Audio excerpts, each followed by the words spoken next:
They called me a hero, a gentleman, a symbol of righteousness destined to vanquish the darkness. How utterly quaint. Looking back, I see a naive boy, a fool blinded by the saccharine poison of honor and chivalry, a puppet dancing on the strings of a destiny I never chose.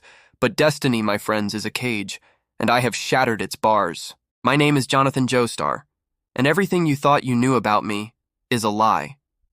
The story you were told was one of light versus shadow, of my noble struggle against my wicked stepbrother, Dio Brando.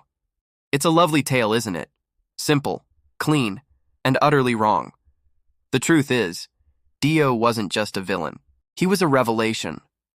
He was a mirror reflecting a part of me I had long suppressed, a hunger I had been taught to fear. From the moment he arrived at the Joestar Manor, he brought with him a fire I'd never known.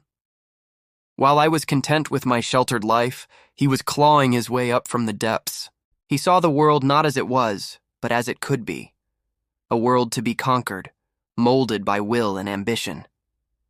He tried to break me, to poison my father's mind against me, to steal my inheritance. And in doing so, he showed me the pathetic fragility of my world. A world built on trust could be shattered by a single, well-placed lie. A legacy could be undone by a drop of poison.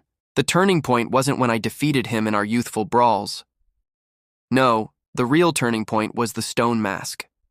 That ancient artifact, a key to unimaginable power, was meant to be a tool of his dark ambition. But as I studied it, as I delved into its history, a different thought began to fester in my mind. Why should such power belong only to the wicked? Why should the righteous be shackled by mortality, while monsters roamed free? I fought Dio, yes. I drove him from my home after he murdered our father. I pursued him with the burning fervor of a man avenging his family. I trained in the art of Haman, the ripple of sunlight energy, the antithesis to the vampiric power he had embraced. Or so I told everyone.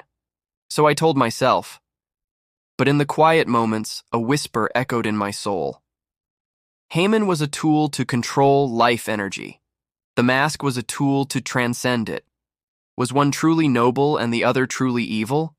Or were they just different paths to power? The final battle in Wind Knight's lot. That's where the charade ended.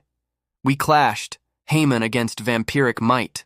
I saw the sheer, unadulterated power coursing through him. The strength, the speed, the immortality. He offered me a chance, a twisted sort of salvation. Join me, Jojo. Together we can rule this world. In the story you know, I refused. I chose a noble death, taking him with me to the bottom of the sea. What a tragic, beautiful end. But that's not what happened. As I stood over his broken form, my body racked with pain. I looked at the stone mask, shattered but still pulsing with latent energy. And I made a choice. Not for justice, not for honor, but for myself. I saw the truth. To defeat a monster, you can't just be a man. You must become something more, something greater. The world doesn't reward the righteous, it rewards the strong. And what is stronger than a being that has conquered death itself? With my own hands, I reactivated the mask. I pressed it to my face. The agony was excruciating, 1,000 times worse than any injury I'd ever sustained. It felt like my very soul was being rewritten, my blood set ablaze, but when the pain subsided and I opened my eyes, the world was new. Colors were sharper, sounds clearer. The life force of every creature around me was a symphony I could not only hear, but command. Dio was aghast. He had wanted a rival, a worthy opponent to define his own existence. He never imagined I would seize his power for myself. His shock was delicious. I didn't kill him then. Where would be the fun in that? No, I let him live. I let him serve as a reminder of the weakness I had shed, and the beginning of my true ascent. I returned to society, not as a monster, but as a silent god. My beloved Irina. She saw a change in me, a coldness in my eyes that she couldn't understand.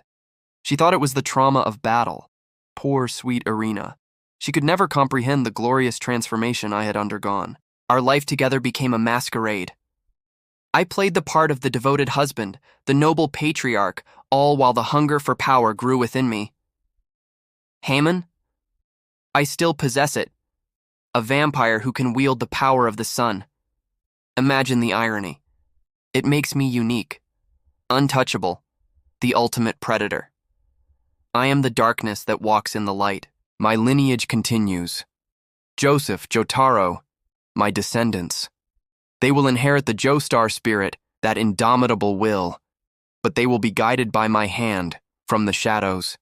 They will be groomed not as heroes, but as instruments of my will. The world thinks the Joestar line is its savior.